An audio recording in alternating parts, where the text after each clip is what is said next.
Most of the time we talk about or debate about the sanctity of life. It's when it's about abortion, capital punishment, euthanasia, genetic engineering, or suicide. Now, these topics will not be part of my presentation tonight. As a Catholic journalist married to a non-denominational church elder, raised Baptist law enforcement executive, my remarks are going to focus in on how our definition of the sanctity of life determines how we can individually and collectively make the world a better place. Now, to understand why life is sacred and we as humans are set apart from all other living creatures, we have to go to the Bible, Genesis chapter 1, verses 26 through 27. Then God said, "Let us make man in our image, after our likeness, and let them have dominion over the fish of the sea, over the birds of the heavens, and over the livestock, and over all the earth, and over every creeping thing that creeps on the earth." So God created man in his own image. In the image of God, he created him, male and female. He created them. Now, we are special from all of God's other creations. We have free will and the ability to know right from wrong. We have what no other creation has, and that is a conscience. We are the caretakers of the world we live in since God gave us dominion, the responsibility for all the other creatures he created. But are we truly preserving the universe, its creatures, the environment as he wanted us to? Are we the caretakers he created us to be, but through our free will choose not to be? The result is air and water pollution, extinction of plants and animals, deforestation, climate change, and global warming. The sanctity of life is being challenged by our lack of concern for our environment, a lack of concern for life and all lives. What are you doing individually and collectively to reverse what is happening to our world, our environment? In Genesis chapter 2, verses 7 and 8, it is written, "Then the Lord God formed man of dust from the ground and breathed into his nostrils the breath of life, and man became a living being." Now, it goes on to say, God had man name all the creatures and then created woman, a helper, fit for him.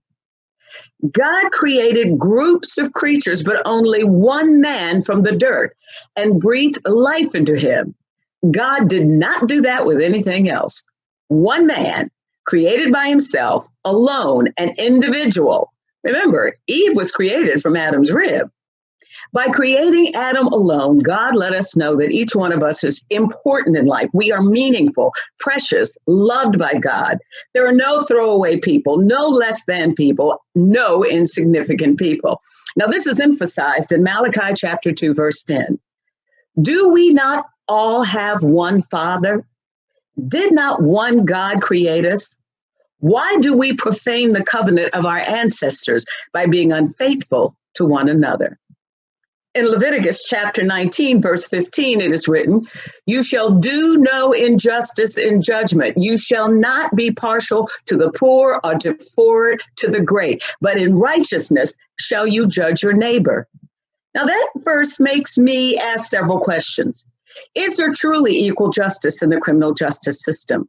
What about punishment for police brutality, spousal, animal, child, and drug abuse, and even white-collar crime? Is it evenly handed out? Is it justice for just us who look like the majority and not the minority?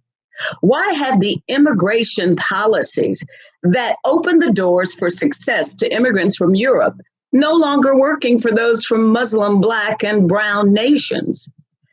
There was a time in this country when discrimination hampered the upward mobility of Italians, Germans, Japanese, Irish, Russians, Catholics, and Jews. Even now, it seems everyone has to have someone to look down on or feel threatened by their difference, their culture, their being. We all are created in God's image and likeness, and that means we are not just physical beings, but also spiritual beings. And the fruit of the Spirit outlined in Galatians chapter 5, verses 22 to 23. They are simple, but so hard to do. The fruit of the Spirit are love, joy, peace. Of course, following that is patience, kindness, goodness, faithfulness, gentleness, and self-control. These are all action words. If we were following just one of the words, goodness, 1 out of almost 6 Georgians would not be living in poverty. For one person, that's $12,400 a year, or for a family of 4, $25,000 a year. Now, that's according to the welfareinfo.org website. I mean, many of these people are living on a minimum wage of $7.25 an hour. 26.7% of Hispanics in Georgia live in poverty. 24.4% of Black people and only 11.1% of white people live in poverty. Why is there such a disparity? If we truly believe in the sanctity of life, we would provide a living wage, affordable housing. We would provide real health care and Medicare coverage. We would provide equal opportunity and equal education for all. There would be no food deserts, places where there's no grocery store available for a mile in a city and as far away as 10 miles in a rural area. As long as we are following the fruit of the Spirit, especially self-control, we would shun the works of the flesh, among them immorality, enmity, strife, jealousy, anger, selfishness, dissension, and envy. Our social media would be civil, not always tearing down, but building up. We would listen to each other and not just wait for our moment to speak. When hatred is ignited, we would diffuse it with facts, patience, and prayer.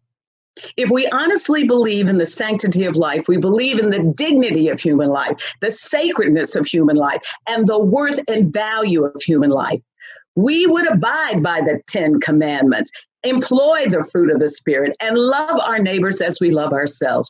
We will work together to make the world a better place, individually and collectively, through our own words, thoughts, and deeds.